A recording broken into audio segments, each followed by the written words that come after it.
Back to espresso. Break के बाद वापस आ चुके हैं और अब बारी है हमारे सेगमेंट माइंड मैटर्स की, जिसमें वकार अहमद मलिक और मेरी परवेज बात कर रहे हैं कि इंसानी जहन जो है वो क्यूरियोसिटी की हालत में कैसे काम करता है। तो देखते हैं आज का सेगमेंट माइंड मैटर्स। आज ही हम बात कर रहे हैं क्यूरियोसिटी के बारे में, और विलियम जेम्स क्यूरियोसिटी को इस तरीके से डिफाइन करते हैं कि ये एक ऐसी इम्पल्स है जो कि हमें अपनी कॉग्निशन को बेटर करने के अंदर मदद करती है। इम्पल्स को यूजुअली अगर हम बात करें तो हम समझते हैं कि शायद इम्पल्सिव हो जाना, रिएक्टिव हो जाना ऐसा कोई बहुत बेहतरीन चीज़ नहीं है, आपके एटीट्यूड में एक अच्छी चीज़ नहीं है। लेकिन क्यूरियस होना, ये डिज़ायर होना, ये ख्वाहिश होना कि मुझे बेहतर पता चले, मुझे ज़्यादा पता चले और नॉलेज को मैं ग्रास्प कर सकूँ, गेन कर सकूं, वो आपके किसी स्पेसिफिक इंटरेस्ट से रिलेटेड हो सकता है या जनरली हम बस नॉलेज गेन करना चाहते हैं अपनी सराउंडिंग से, किताबों से, इंटरनेट से, अपनी इन्वायरमेंट से। क्यूरियोसिटी आपकी एटीट्यूड से लेकर और आपकी पर्सनालिटी तक आपकी हर चीज़ को इन्हांस करने में मदद करता है। वकार साहब, थोड़ा सा पर्सनल मेरा ख्याल है कि मुझे एक्सपीरियंस अपने बारे में बताएं कि क्यूरियोसिटी कहते हैं कि यूजुअली जो बंदा बहुत इंटेलिजेंट होता है, and I believe that you are very intellectual, वो बहुत क्यूरियस होता है। तो कोई ऐसी मिसाल जो हम अपने व्यूअर्स को दे सकते हो कि क्यूरियोसिटी की वजह से क्या कोई ऐसी चीज़ हो जो कि आपने कभी डिस्कवर की हो और आपको लगा कि शायद किसी किताब से वो चीज़ नहीं मिल सकती थी, जो क्यूरियोसिटी ने आपको सिखाई है? ये तो खैर बहुत ही आपने ओपन एंडेड क्वेश्चन छोड़ दिए बहुत सारे, लेकिन मुझे ये आइडिया है कि बिल्कुल ही जब मैं अभी स्कूल गोइंग भी नहीं था तो उस वक्त का भी मुझे याद है कि वो क्या चीज़ थी जो कि आपको बहुत हैरत ज़दा करती थी, आपको मुतजस्सिस करती थी। और मुझे बहुत अच्छी तरह याद है, मैं स्कूल नहीं जाता था बट 3 साल उम्र हो गई है कुछ। मुझे जो चीज़ बहुत ज़्यादा तजस्सुस में डालती थी वो ये थी कि जिस रेत में मैं खेलता हूँ तो ये रेत किस चीज़ से बनी हुई है, तो मैं उसको ना करके तो बिल्कुल एक अलग से एक वो जरा सा वाला हाँ। मैं समझता था कि इससे बनी हुई है। फिर मुझे ज़हन में सवाल होता है ये किससे बना हुआ है, मुझे होता है बहुत ही कुछ छोटी रेत होगी जिससे ये बना होगा। फिर मेरे को तो वो छोटी रेत की ना वो तो एक खौफज़दा हो जाता था उस इन्फिनिटी से और उसके तासुर से। देखिए बात ये है कि वो जो पूरी दुनिया में जो इसकी क्यूरियोसिटी और जो तजस्सुस है, इसने क्या किरदार अदा किया है इंसानी ज़िंदगी में भी और ओवरऑल हमारी सोसाइटी में भी। अल्बर्ट आइंस्टाइन जो है उनका एक बड़ा खूबसूरत है कि I have no special talent, actually I am passionately curious. उनकी पूरी ज़िंदगी यानी उनका, आप ये देखिए कि वो जो ये बात कर रहे हैं वो कितनी अहम है। उनकी तमाम थ्योरी ऑफ रिलेटिविटी से लेके और बहुत सारी चीज़ें जो हैं वो टोटल इमेजिनेटिव हैं। जब तक आपके अंदर इमेजिनेशन की बहुत ही यानी तख़य्युल की बहुत ही ताकतवर लहर नहीं है, ताकतवर आपके पास सलाहियत नहीं है, तो आप थ्योरी ऑफ रिलेटिविटी जैसी जो चीज़ है, नज़रिया इजाफियत जैसी चीज़ है, उसको आप डिस्कवर या वो नहीं कर सकते। सो ये जो क्यूरियोसिटी है ये बुनियादी तौर पे मेरी नज़र में एक ऐसी चीज़ है जिसको हम कहते हैं ना कि कनेक्टिंग डॉट्स। राइट।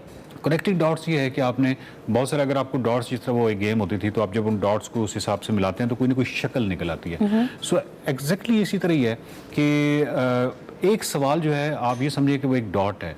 जो एक बच्चा जो है क्यूरियोसिटी की वजह से जो एक सवाल करता है, अपने तजस्सुस के वजह से एक जो सवाल करता है, तो आप यूँ समझिए कि उसने एक डॉट मिला दी है, फिर आगे मिला दी। उसको जितने सवाल मिलते चले जाएंगे तो वो डॉट्स जो हैं वो कनेक्टेड होती चली जाएंगी और जितनी वो कनेक्शन उनका डेवलप होगा उसकी एक पिक्चर या उसकी एक तस्वीर जो है उसके सामने नजर आनी शुरू हो जाएगी। डिस्क्रिप्शन से मुझे ये समझ आ रहा है अगर हम दुनिया के सबसे जो है ना मशहूर, आपने एल्बर्ट आइंस्टाइन का नाम लिया, विलियम जेम्स ने जिसने क्यूरियोसिटी की डेफिनेशन को जो है वो एक्सप्लेन किया 1899 में, ऑलमोस्ट 2 सेंचुरीज ना, तकरीबन 1.5 सेंचुरी हो गई इसके अंदर। तो मेरा ख्याल है कि ये वो लोग थे जो कि हर चीज़ के पीछे का क्यों जानना चाहते थे। लेकिन मेरा सवाल यहाँ पर ये है कि क्यूरियोसिटी की क्या कोई लिमिट्स भी हैं?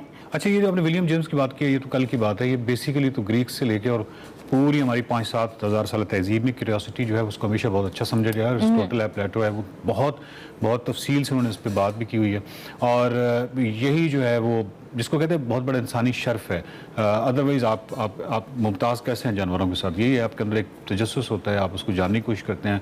इल्म है, उसके अंदर मिसिंग लिंक्स हैं, जो जब तक मिसिंग लिंक्स होते हैं तो हम उनको उन लिंक्स को फिल करने के लिए हो सकता है कि आप कोई इर्रेशनल मटेरियल भी बीच में डाल दें, बट जैसे ही आपको कुछ जो बिल्कुल सही इल्म का इदराक होता है तो आप उसको फिल कर देते हैं और आपको आइडिया हो जाता है कि एक्चुअली इस ये जो गैप है इसके अंदर क्या है। सो जो क्यूरियोसिटी है वो बेसिकली हम उसको हमें ऐसे लगता है जैसे वो बिल्कुल दिमाग जो है वो बेहतर काम करता है। जितनी भी उसकी स्कैनिंग है उसमें आइडिया हुआ है कि न्यूक्लियस कम्बस और जो मिड ब्रेन है उसके अंदर बहुत तेज़ी से एक्टिविटी होती है जब आप क्यूरियोसिटी या क्यूरियस होते हैं। और उसमें जितने भी तजुर्बात हैं वो ये आपको बताते हैं कि जब आप क्यूरियोसिटी फंस जनरेट कर देते हैं, मसलन आपको एक क्यूरियोसिटी ये ऐसी है ना, जिस तरह मुझे कोई ख़ारिश हुई है और इस वक्त मुझे शदीद आर्च है कि मैं इसको ये करूँ, एग्जैक्टली क्यूरियोसिटी इस तरह काम कर रही है। लेकिन वो जो है मिसाल के तौर पर आप जिस तरह एक्सपेरिमेंट किए गए, तो आपने क्यूरियोसिटी डेवलप की कोई किसी सवाल के हवाले से, वो आपने स्कैन कर रहे हैं ब्रेन को, और आपने 13 या 14 या 15 सेकंड्स दिए और उसके बाद आपने उसका जवाब दिया और ये तमाम एक्टिविटी आपने कर ली। बट इसमें जो सबसे इंटरेस्टिंग फाइंडिंग है वो ये है कि उन 13 या 14-15 सेकंड्स के अंदर आपने एक इररेलेवेंट इन्फॉर्मेशन उसको दे दी, लाइक कोई तस्वीर ऐसी दिखा दी, कुछ इस तरह की चीज़ दिखा दी।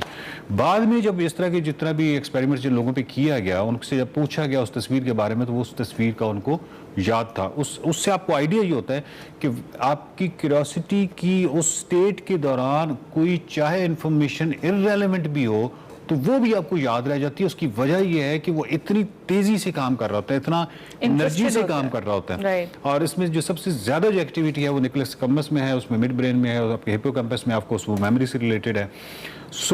जो मिसिंग डॉट्स वाली बात मैं कर रहा था वो यही है कि जब बच्चे हैं उनके सवालों के जवाब ज़रूर दीजिए। उसकी वजह यह है कि वो डॉट से डॉट मिलाते हैं और एक बड़ी पिक्चर उनके सामने आ जाती है।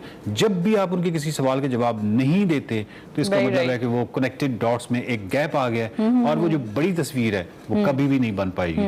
तो ये तजस्सुस जो है ये इतनी खूबसूरत चीज़ है। बिल्कुल, क्यूरियोसिटी जनाब ऐसी ही चीज़ है जिस पर अगर आप किसी के सवाल को कॉन्स्टेंटली, स्पेशली एक बच्चे के सवाल को अगर आप स्नब करते जा रहे हैं, रोकते जा रहे हैं, तो आप उसकी क्यूरियोसिटी को किल कर रहे हैं। आप उसकी जो सीखने की सलाहियत है उसको आप डिक्रीज कर रहे हैं। और ये एक ऐसी चीज़ है, आई डोंट थिंक कि इससे ज़्यादा जुल्म आप किसी की जो है ना इंटेलिजेंस के साथ कर सकते हैं कि आप उसके सवालों के सही जवाब ना दें या उसको ये इंटरेस्ट डेवलप ना होने दें उसके अंदर कि उसको अपने सवालों के जवाब खुद तलाश करने के लिए, ढूंढने के लिए बाहर जाने चाहिए। नेक्स्ट टाइम हाजिर होंगे with another very interesting topic and segment of mind matters. Thank you.